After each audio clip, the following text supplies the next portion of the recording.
Mark me. My hour is almost come, when I to so furious and tormenting flames must render up myself. Pity me not, but lend thy serious hearing to what I shall unfold. So art thou to revenge when thou shalt hear. I am thy father's spirit, doomed for a certain term to walk the night, and for the day confined to fast in fires, till the foul crimes done in my days of nature are burnt and purged away, but that I am forbidden to tell the secrets of my prison house. I could a tale unfold whose lightest word would harrow up thy soul, freeze thy young blood, make thy two eyes like stars start from their spheres, thy knotted and combined locks to part in each particular hair, to stand on end, like quills upon the fearful porpentine. But this eternal blazon must not be to ears of flesh and blood. List, list, oh list, if thou didst ever thy dear father love. Revenge his foul and most unnatural murder. Murder most foul, as in the best it is, but this most foul strange and unnatural.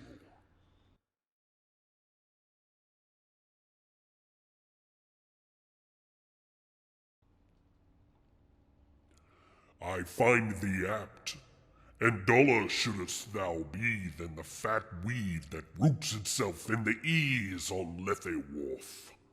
Wouldst thou not stir in this? Now, Hamlet, hear. 'Tis given out that sleeping in my orchard, a serpent stung me. So the whole ear of Denmark is by a forged process of my death rankly abused. But now, thy noble youth, the serpent that did sting thy father's life, now wears his crown. I, that incestuous, that adulterate beast, with witchcraft of his wit, with traitorous gifts, O wicked wit and gifts that have the power so to seduce, won to his shameful lust the will of my most seeming virtuous queen. O Hamlet, what a falling off was there! From me whose love was of that dignity that it went hand in hand, even with the vow I made to her in marriage, and to decline upon a wretch whose natural gifts were poor to those of mine. But virtue, as it never will be moved, though lewdness court it in a shape of heaven, so lust, though to a radiant angel linked, will state itself in a celestial bed and prey on garbage. But soft, methinks I scent the morning air. Brief, let me be.